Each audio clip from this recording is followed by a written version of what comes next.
శ్రోతలకు నమస్కారం. మన ఛానల్కు స్వాగతం. సహస్ర శిరచ్ఛేద అపూర్వ చింతామణి నవల 14వ భాగం. రచన శ్రీ ఇచ్చాపురపు రామచంద్రం గారు. బైరాగి అవమానంతో తలదించుకొని అక్కడే నిల్చున్నాడు. చిలకల రూపాల్లో నుంచి బయటపడిన నా సైనికులు, అత్తవారి బలాలు అందరూ దగ్గరగా 2000 మంది ఉన్నారు. రాచకన్య చెప్పినది విన్నాక నేను కానీ అడ్డుపడకపోతే ఆ బైరాగిని ఖండాలుగా నరికి పారేసేవారే. నేను వాడికి ప్రాణదానం చేస్తానని మాటిచ్చినందున ఆగారు. అయినా బైరాగి మీద కసి తీరక వాడి ముఖం మీద ఉమ్మేసి, నీచుడా ఇకపో, మా కళ్ళబడకు అని తరిమేశారు. వాడు బతుకు జీవుడా అని పోయాడు. నేను సుబుద్ధి వైపు చూశాను. అతను నా ఉద్దేశం గ్రహించి చిరునవ్వు నవ్వుతూ తలదించుకున్నాడు. అప్పుడు నేను సూర్యప్రభతో, సోదరి, నీకానాడు జ్యోతిష్యవేత్త చెప్పిన సుబుద్ధి ఇడుగో. ఈ సుందరుడే, ఆ చంద్రసేన మహారాజును నేనే, మహానగరపు రాణి నిర్మలాదేవి. నా మంత్రి సుబుద్ధిని ఒకసారి కన్నెత్తి చూసుకో అన్నాను. ఆ రాచకన్య ఆశ్చర్యంతో సుబుద్ధిని ఒకసారి తలెత్తి చూసి అంతలోనే తలదించుకొని నిర్మలాదేవి చాటుకు తప్పుకుంది. నిర్మలాదేవి ఆమెను బుజ్జగిస్తూ, ఇది సిగ్గుపడవలసిన సమయం కాదమ్మా. ఆ జ్యోతిష్యవేత్త మాటలు యథార్థాలయ్యాయి. నువ్వు ఎన్నాళ్ల నుంచో ఎదురు చూస్తున్న నీ ప్రియుడు సుబుద్ధి నీకు లభ్యమయ్యాడు. నీ అంగీకారమైతే మనమందరము ఇప్పుడే మహానగరం పోదాం అంది. చేసిన తపస్సులు ఫలించి నోచిన నోములు పండినప్పుడు ఎవరైనా కాదంటారా అని సూర్యప్రభ అంటుంటే నోటి ముత్యాలు రాలినట్లే అయ్యింది. నీ అభిప్రాయం కూడా చెప్పు సుబుద్ధి. ఈ సుందరిని చేపట్టడం నీకు అంగీకారమే కదా అడిగాను నేను. అప్పుడు సుబుద్ధి నవ్వుతూ, దైవజ్ఞులు చేసిన నిర్ణయం కాదంటే తప్పుతుందా? అటు దైవజ్ఞుల నిర్ణయం, ఇటు ప్రభువాజ్ఞ ఎవరు మీరగలరు అన్నాడు. మంత్రివి కదా, చతురత నీ సొత్తు అని వెంటనే సుబుద్ధి చేతిని సూర్యప్రభ చేతిని కలిపి మనందరినీ హింసలు పెట్టిన కపట బైరాగి ఇక లేడు. ఇకనైనా భగవంతుడు మనందరికీ శాంతి సౌఖ్యాలు ప్రసాదించాలి అన్నాను. మేమంతా మహానగరం చేరుకున్నాం. మా అమ్మగారు ఇతర ఆత్మీయులకి ఆ బైరాగి యొక్క కుతంత్రం వివరించిన మీదట నిర్మలాదేవి గురించి తామింతకుముందు పడిన అపోహలకి విచారించారు. కష్టాలన్నీ గడిచి అందరం సురక్షితంగా ఉన్నందుకెంతో ఆనందించారు. తరువాత ఒక శుభముహూర్తంలో సుబుద్ధి సూర్యప్రభల వివాహం ఘనంగా జరిపాం. రాజకుమార, నాటికి నేను ఆ దుర్మార్గుడైన బైరాగి మాట మళ్ళీ వినిపించింది. బాలమహర్షి అనే దొంగ పేరుతో వాడు కుండిన నగరం చేరి చింతామణిచే ప్రశ్నలు అడిగించి నా ఉనికిని చావు బతుకులని తెలుసుకొని మళ్ళీ ఇక్కడికి వచ్చే ప్రయత్నం చేస్తున్నాడని అర్థమైంది. వాడడిగిన ప్రశ్నలలో రెండవది నాకు సంబంధించినది. నీకు అర్థమయ్యే ఉంటుంది. వాడిని ఆనాడు క్షమించి వదలడం తప్పయింది. శత్రుశేషం ఉండకూడదని ఇందుకే అంటారు. ఓరే దొంగ బైరాగి, ఇక నువ్వు తప్పించుకోలేవు. నీ తల నా కరవాలానికి ఎర కావలసిందే. విజయకుమార, ఇక ఆలస్యం చేయకూడదు. పద, మనం ఇవాళే బయలుదేరిపోయి వాడిని కసితీరా శిక్షించాలి అంటూ చంద్రసేన మహారాజు కత్తి దూసి ప్రయాణానికి సంసిద్ధుడు కాగా, మహారాజా, కొంచెం కాలం శాంతం వహించండి. ఆ బైరాగి మనని తప్పించుకొని ఎక్కడికి పోలేడు. వాడి 5 ప్రశ్నలలో ఇప్పటికీ నర్సీ మహానగరాలకు సంబంధించిన వాటికి జవాబులు తెలుసుకున్నాను. ఇక సిమా, వాలా, యభ నగరాలకి సంబంధించిన 3 ప్రశ్నలకి జవాబులు తెలుసుకోవాలి. అప్పటికీ కానీ నా కార్యం పూర్తి కాదు. దయచేసి కొద్ది కాలం ఓపిక పడితే నేను మిగిలిన 3 ప్రశ్నలకి కూడా జవాబులు తెలుసుకొని తిరిగి వచ్చేటప్పుడు మిమ్మల్ని కలుసుకుంటాను. అప్పుడు అందరము కలిసి కుండిన నగరం పోవచ్చు అన్నాడు విజయుడు. చంద్రసేనుడు అంగీకరించాడు. రాజకుమార, కొద్ది రోజులు మాకు అతిథిగా ఉండి విశ్రాంతి తీసుకొని తరువాత నీ ప్రయాణం గురించి ఆలోచించవలసిందని మా కోరిక. అలాగే కానీ ఆ 3 నగరాలు ఎక్కడున్నాయో, ఎటు పోవాలో మీకు కానీ మీ నగరంలో ఉన్నవారికి కానీ తెలిస్తే చెప్పి నా ప్రయత్నానికి కొంచెం సాయం చేయాలి అన్నాడు విజయుడు. ఇంతవరకు నేను ఈ నగరాల పేర్లైనా విని ఉండలేదు. నువ్వు బయలుదేరేలోగా ప్రయత్నించి నాకు చేతనైన సాయం తప్పక చేస్తాను. నువ్వు మన రాజవంశానికి చేస్తున్న సేవ అమోఘం. దేశ కళ్యాణానికి, అహింసా సిద్ధాంతానికి సర్వశక్తులు దారపోస్తున్న నీకు కాక మరెవ్వరికి సాయం చేయాలి అని అతన్ని సుబుద్ధిని సూర్యప్రభలకి నిర్మలాదేవికి కూడా పరిచయం చేశాడు. విజయుడి వివరాలు తెలుసుకున్న వారు అతన్ని అనేక విధాల అభినందించి తుచ్చుడైన బైరాగిని శతవిధాల శపించారు. విజయుడికి ఆతిథ్యమిచ్చాక చంద్రసేనుడు అతని ప్రయాణం గురించి మంత్రితో చర్చించగా, మిగిలిన నగరాల గురించి నాకు తెలియదు, కానీ నేను నిర్మలాదేవి గురించి సైన్యంతో సంచారం చేసిన రోజుల్లో సీమా నగరం గురించి ఎక్కడో విన్న జ్ఞాపకం ఉంది. హోరావళి పర్వతాలను దాటి మరికొంత దూరం పోతే సీమనగరం తగులుతుంది అన్నాడు మంత్రి.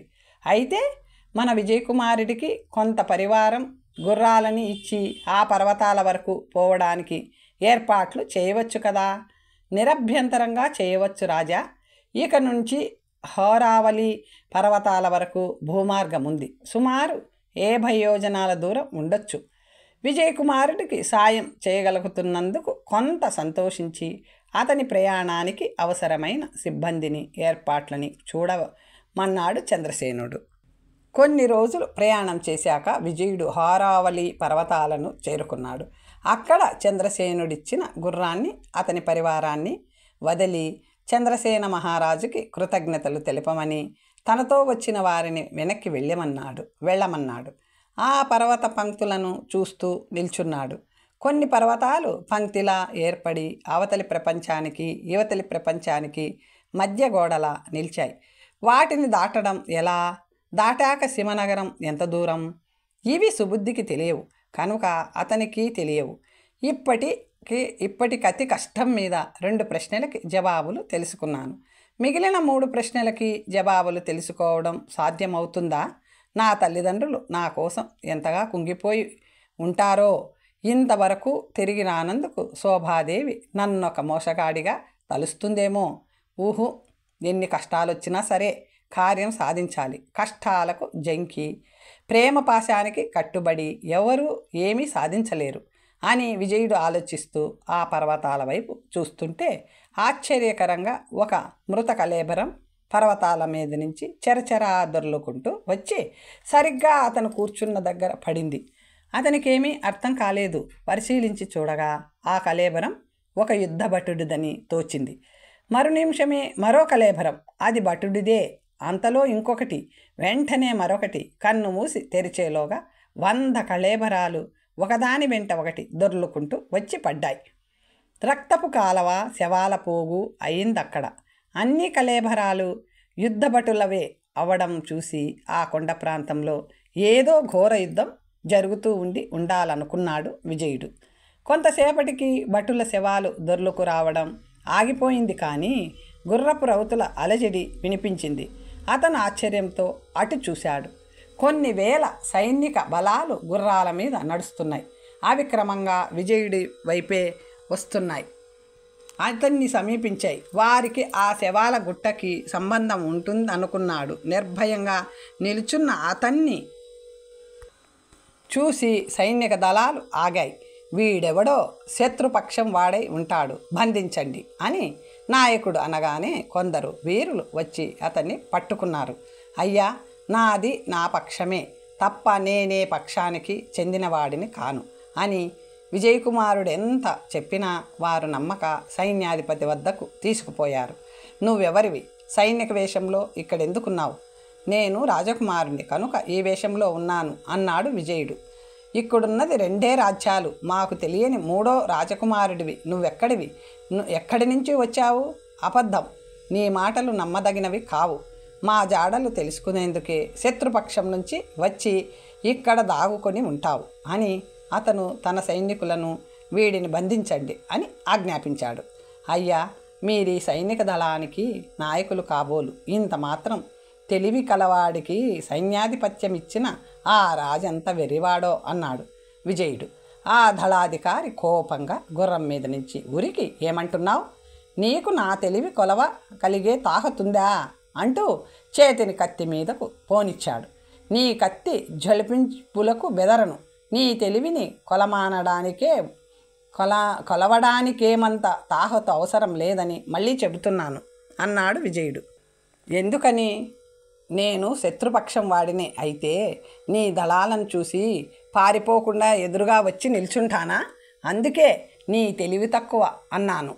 నువ్వే దేశపు రాజకుమారుడివి అని అడిగాడు. అలా ముందే అడిగితే బాగుండేదేమో. నేను నాగపురాధీశ్వర ఛత్రపారుని కుమారుణ్ణి. నా పేరు విజయకుమారుడు అన్నాడు.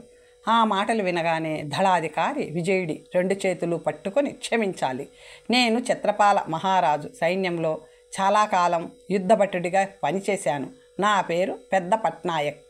కత్తి పట్టడం దగ్గర నుంచి వారి దళంలో నేర్చుకొని అదృష్టవశాత్తు ఈ దళానికి అధిపతిని అయ్యాను. ప్రభు, తమరంత దూరం నుంచి ఇంత దూరం ఎలా వచ్చారు?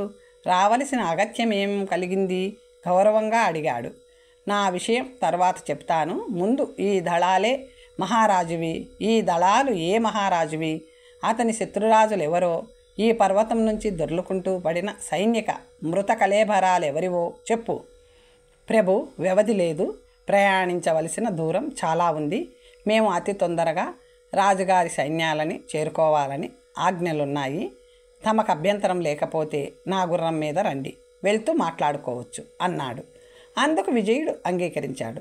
దళాధిపతి అతన్ని తన గుర్రం మీద ముందర కూర్చోబెట్టుకొని దళాన్ని బయలుదేరమని ఆజ్ఞాపించాడు. గుర్రం మీద వెళ్తూ, ప్రభు, ఈ హారావళి పర్వతాలకివతలి తట్టున కొన్ని యోజనాలలో మా రాజధానైన క్షమ నగరం ఉంది. దానికి త్యాగధన మహారాజు ప్రభు.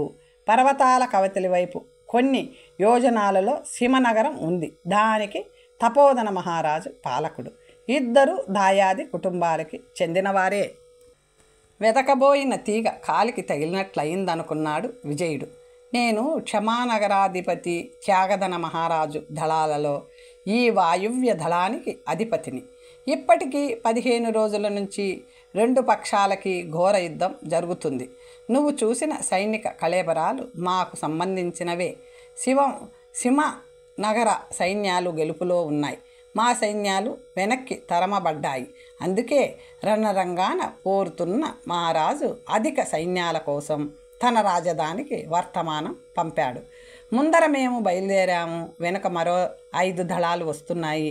ఈ యుద్ధం ఇంతటితో అంతమవ్వదు. యుద్ధ కారణమేమిటి అని అడిగాడు విజయుడు. పెద్ద కారణమేమీ లేదు.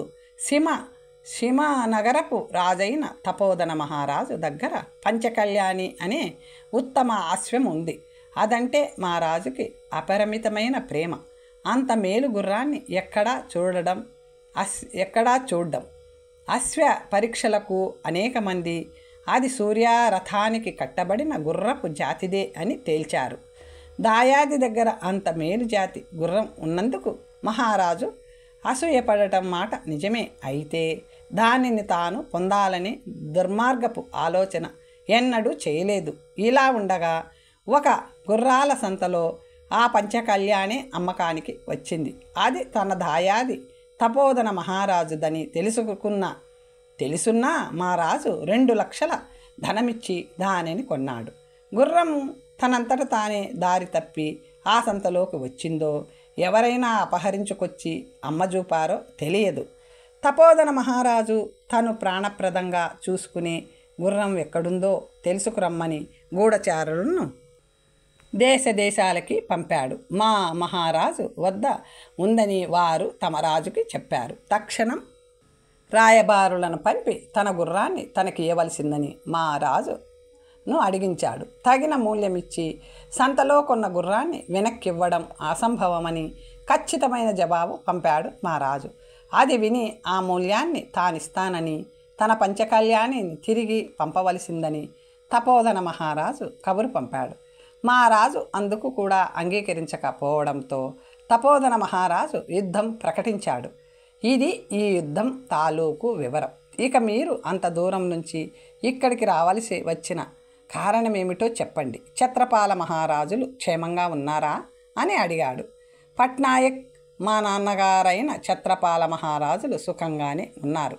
స్వయంగా రాజ్యపాలన చేస్తున్నారు. మా కొలువులో చిరకాలం పనిచేసిన నిన్నిలా కలుసుకోవడం ఆనందంగా ఉంది అని తరువాత చింతామణి వృత్తాంతము, అహింసను ఆపేందుకు తను బయలుదేరడము అన్నీ వివరంగా అతనికి చెప్పాడు విజయుడు. మిమ్మల్ని కలుసుకున్నాను కనుక మీతో సింహనగరం రాగలుగుతున్నాను, లేకుంటే దారి తెలియక తికమక పడేవాడివి. ఈ కొండలు దాటకుండా సింహనగరం ఎలా చేరుతారు అని అడిగాడు. ఇంత ఎత్తైన కొండలను దాటడం అసంభవం. మనం 2 ఆమడల దూరం దాటామంటే ఇరుకైన ఒక కనుమ ఉంది. ఆ కనుమ దాటితే సింహనగరమే అని పట్నాయక్ చెప్పాడు. మీ పుణ్యమా అని సింహనగరం చేరతాను. కానీ ఆ మహారాజు యుద్ధం హడావిడిలో ఉండడం వల్ల అతన్ని కలుసుకుందుకు కానీ మాట్లాడడానికి కానీ సావకాశం ఉండదు. ఇంకా నేనేం చెయ్యాలో తెలియదు నిట్టూర్చాడు విజయుడు. మీరు యుద్ధంలో పాల్గొనండి అన్నాడు పట్నాయక్. ధర్మం ఎవరి పక్షాన ఉందో తెలుసుకోకుండా నేను యుద్ధంలో దిగడం న్యాయం కాదు. అదీ కాక యుద్ధం అంటే హింస. యుద్ధం వల్ల స్త్రీలు భర్తని కోల్పోతారు. ఎందరో పసిపాపలు తండ్రి లేని వారు అవుతారు. తల్లిదండ్రులు పుత్రశోకానికి గురవుతారు. ఎంతో ప్రజా నష్టం జరుగుతుంది. దేశాభివృద్ధి కోసం వినియోగించబడవలసిన శక్తి వినాశనానికి ఉపయోగపడడం ఖండించవలసిన విషయం. ఎలాంటి హింస ఎక్కడా జరిగినా నేను సహించను. రాజకుమారుడు అహింసా మార్గం అవలంబిస్తే రాజవైభవం దక్కుతుందా? ఎందుకు దక్కదు అని విజయుడు అంటుంటే హారావళి కనుమల మార్గం వచ్చింది. ఒకసారి 2 గుర్రాలు మాత్రమే పోగలిగినంత వెడల్పే ఉంది ఆ దారి. అందుచేత ఇద్దరేసి చొప్పున ఒక జంట తర్వాత మరో జంట లోపలికి ప్రవేశించసాగారు. కనుమలు దాటడం ఏమిటి? యుద్ధరంగమే. ఇరుపక్షాలు ఘోరంగా పోరాడుతున్నాయి. తెగిపడుతున్న మానవ శిరస్సులకు అంతు లేకుండా ఉంది. విజయుడు భరించలేక దళాధిపతి, నువ్వు ఇప్పుడు ఒక పని చెయ్యాలి అన్నాడు. ఏమిటి ప్రభు? విరామ జెండా ఎత్తి యుద్ధం ఆపించాలి. రాజాజ్ఞ లేకుండా అదెలా సాధ్యం అన్నాడు. తప్పదు, నేను చెప్పినట్లు చెయ్యి అన్నాడు. ఆజ్ఞ తీసుకునే చేస్తాను అని పట్నాయక్ గుర్రం మీద యుద్ధరంగంలోకి ఉరికి తన ప్రభువు దాపుకి పోయి, ప్రభు, నాగపురాధీశ్వర రాజకుమారుడు అత్యవసర కార్యంపై మన దళాలలో ఉన్నాడు. క్షణంసేపు విరామం ప్రకటించమన్నాడు అని విన్నవించాడు. దళాధిపతి మాటలకు త్యాగధన మహారాజు ఆశ్చర్యపోయి, అయితే అతను కోరినట్లు చెయ్యి అని ఆజ్ఞనిచ్చాడు. విరామపు గుర్తుగా ఎర్రజెండా ఎత్తబడింది. ఎక్కడి సైనికులు అక్కడే, ఎలా ఉన్నవారు అలాగే నిలిచిపోయారు.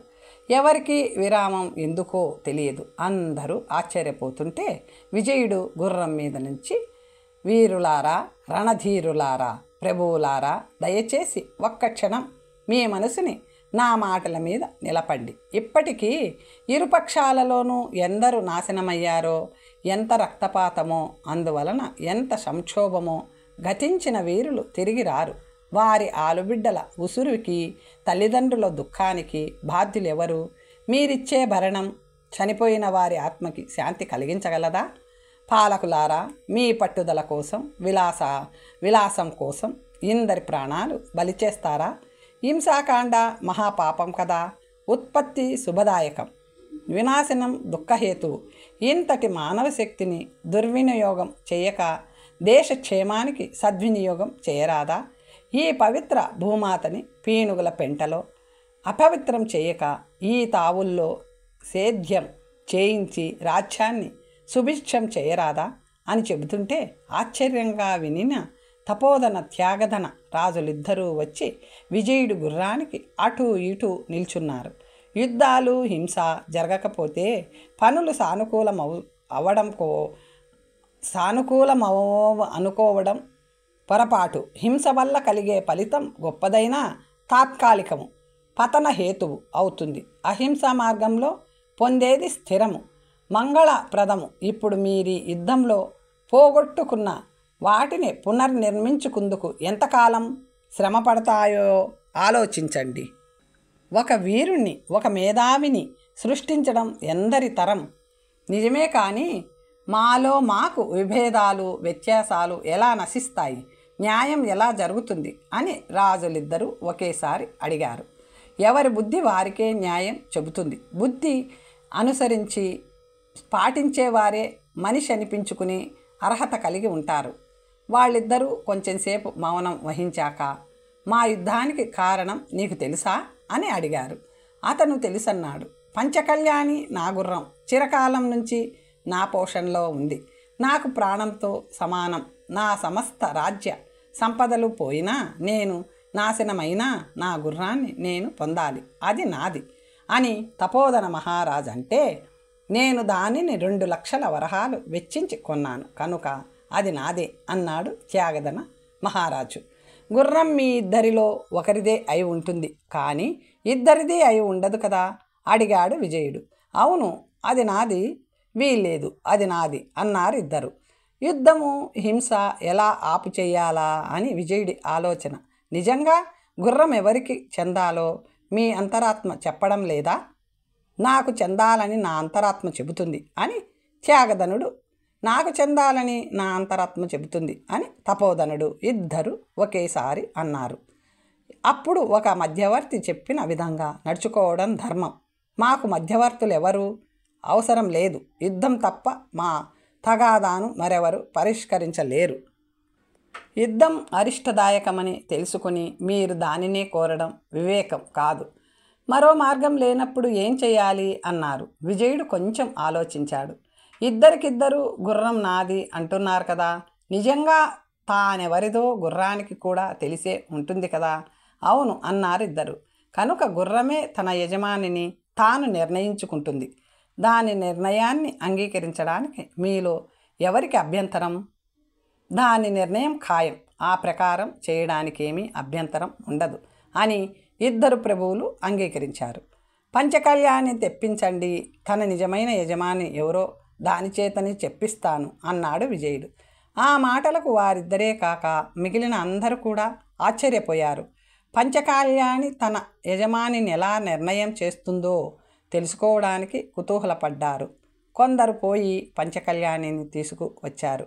బంగారు కరంగులో హుషారుగా ఉన్న అశ్వరాజం పంచకళ్యాణిని ఒకచోట నిలబెట్టాడు విజయుడు. దానికి 100 గజాల దూరంలో ఒకవైపున తపోధన మహారాజుని, రెండవ వైపు అదే దూరంలో త్యాగధన మహారాజుని నిలబడమని కోరి వాళ్ళిద్దరూ అలా నిలబడ్డాక, నేనిప్పుడు గుర్రాన్ని కంబీతో బెదిరిస్తాను. అప్పుడది ఏ మహారాజుని చేరబోతే అతను దాని యజమాని అని నిర్ణయం అవుతుంది. ఇది మీకు అంగీకారమో కాదో ఇప్పుడే చెప్పండి అన్నాడు. ఈ ఏర్పాట్లు ధర్మబద్ధంగానే ఉంది. ఈ నిర్ణయానికి మేము బద్దులమే అన్నారు ఇద్దరు రాజులు.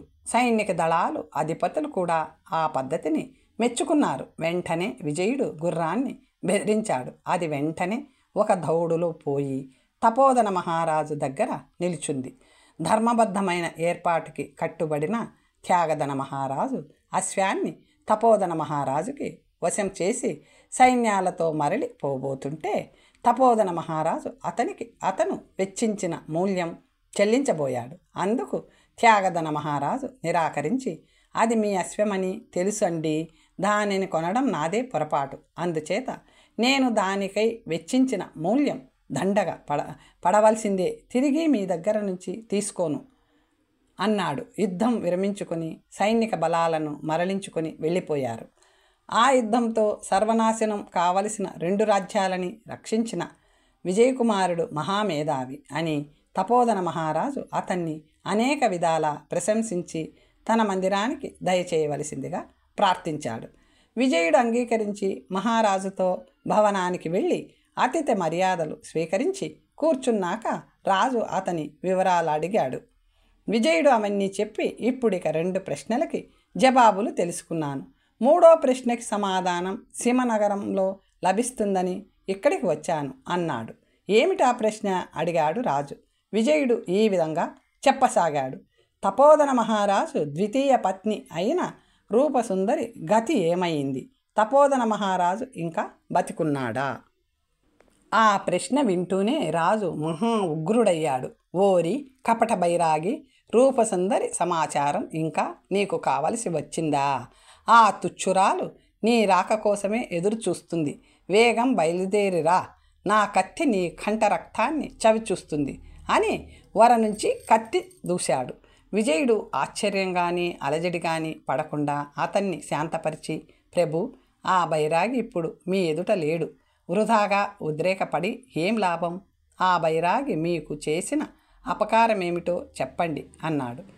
వాడు నాకు చేసిన అపకారం అంతా ఇంత కాదు. అది చాలదన్నట్లు చావు తప్పించుకొని నా నుంచి పారిపోయి కుండిన నగరపు రాజకుమార్తె చింతామణి దగ్గర చేరి ఈ ప్రశ్నల ద్వారా రూపసుందరి క్షేమము నా ఉనికి కోరుతున్నాడన్నమాట. నేను చనిపోతే మళ్ళీ నా రాజ్యంలో ప్రవేశించి యథేచ్ఛగా తన దుండగాలు సాగించవచ్చు అని వాడి ఊహ. బాలమహర్షి పేరుతో ఉన్న ఆ దొంగ బైరాగి దుశ్చరిత్రను నీకు విపులముగా చెబుతాను, విను. తన ఉద్రేకాన్ని ఉపశమింపచేసుకొని తపోధన మహారాజు చెప్పసాగాడు. రాజకుమార, ఇది ఒకరికి చెప్పుకోదగిన విషయం కాదు. ఇది నా కుటుంబానికి నాకు అవమానకరమైన కథ. అయినా నువ్వు ఆత్మీయుడి వంటి వాడివని చెబుతున్నాను. నువ్వు సాధించవలసిన మహత్తర కార్యానికి ఈ గాథ ముఖ్యమైనది. చెప్పక తప్పదు. కానీ నా గుండె తరుక్కుపోయేంత దుఃఖం. అబ్బా, తలుచుకుంటే గుండె చెరువైపోతుంది కదా. మహారాజు కంఠం శోకంతో పూడుకుపోయింది. కళ్ళు చెమ్మగిల్లాయి. 1-2 కన్నీటి బిందువులతని కళ్ళ వెంట అప్రయత్నంగా రాలాయి. ప్రభు, నా వల్ల తమకి బాధ కలిగినట్లుంది, క్షమించండి. నా బాధకు కారకుడివి నువ్వు కాదు. నా కడుపులో ఆరని చిచ్చు పెట్టిన మహాపాపి మరొకరు నాతో రా. ఆ పాపిని కసితీరా తిట్టిపూస్తే కానీ నా దుఃఖం ఉపశమించదు. ఆ మహాపాపిని నువ్వు కూడా చూడాలి.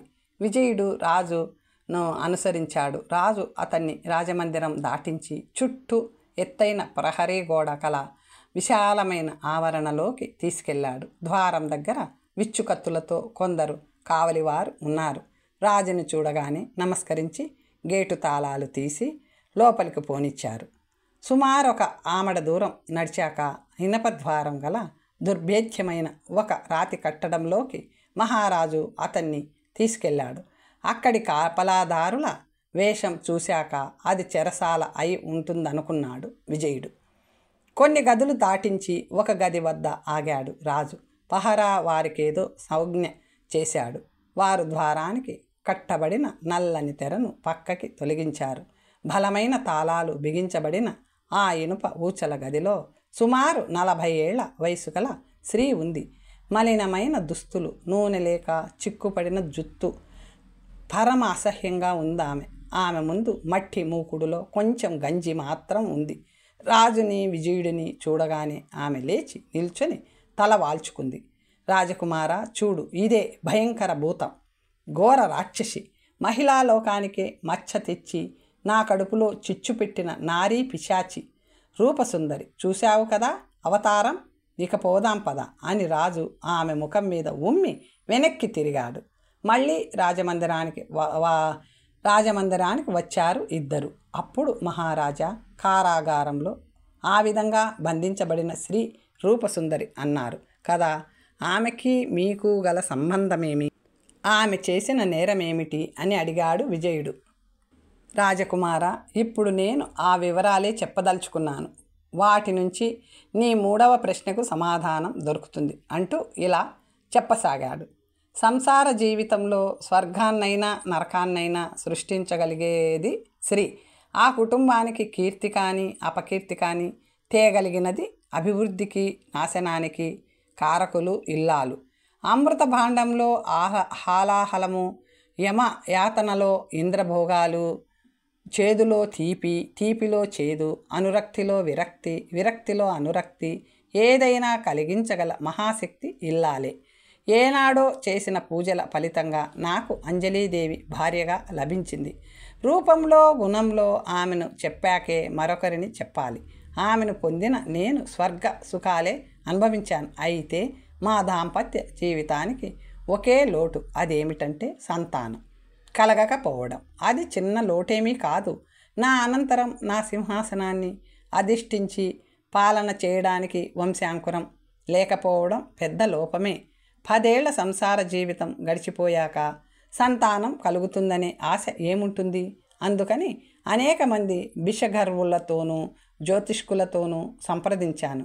అందరూ ఒకటే మాట, సంతాన యోగం లేదు అని. అప్పటి నుంచి ఇద్దరిలోనూ అసంతృప్తి, ఆవేదన, జీవితంలో సుఖశాంతులు సన్నగిల్లాయి. నేను మాత్రం కొంతకాలానికి దేవుడు ఇవ్వని దానికి ఎంత విచారించి ఏం లాభమని గుండె రాయి చేసుకున్నాను. బిడ్డలు లేకపోయినా సత్కర్మల వల్ల ఉత్తమగతులు పొందవచ్చునని అంజలికి కూడా నచ్చచెప్పేవాడిని. ఆమె ఒక్కొక్కప్పుడు అంగీకరించినట్లు కనిపించేది. ఒకనాడు ప్రభు, మనకిక సంతానయోగం లేదని ఖాయమైపోయింది. పుత్రులు లేని వారి గతులు లేవని, పున్నామ నరకమే అని అంటారు. మన వంశం మీతోనే నిలిచిపోవడం భరించలేను. సింహాసనానికి వారసులు లేకపోతే రాజ్యం పరుల పాలవుతుంది అంటూ మొదలుపెట్టింది. నిజమే, కానీ ఏం చేయగలం అన్నాను.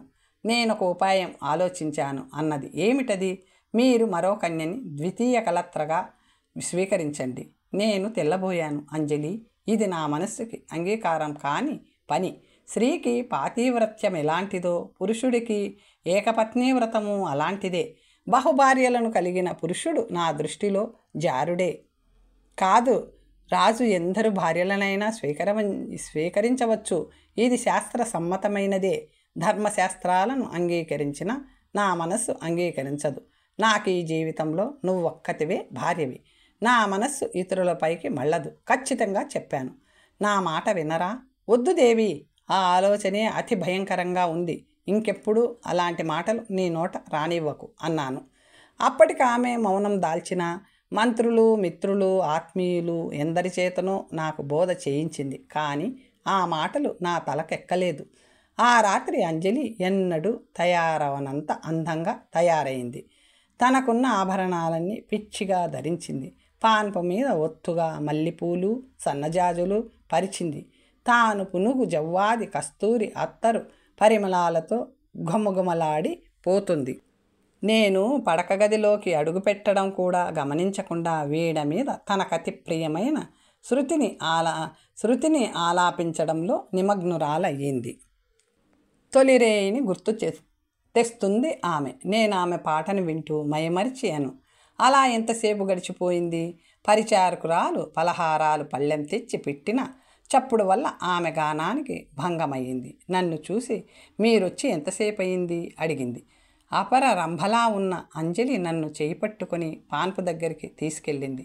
మా ఇద్దరి ప్రతిబింబాలు నిలువుటద్దంలో ప్రతిఫలిస్తున్నాయి.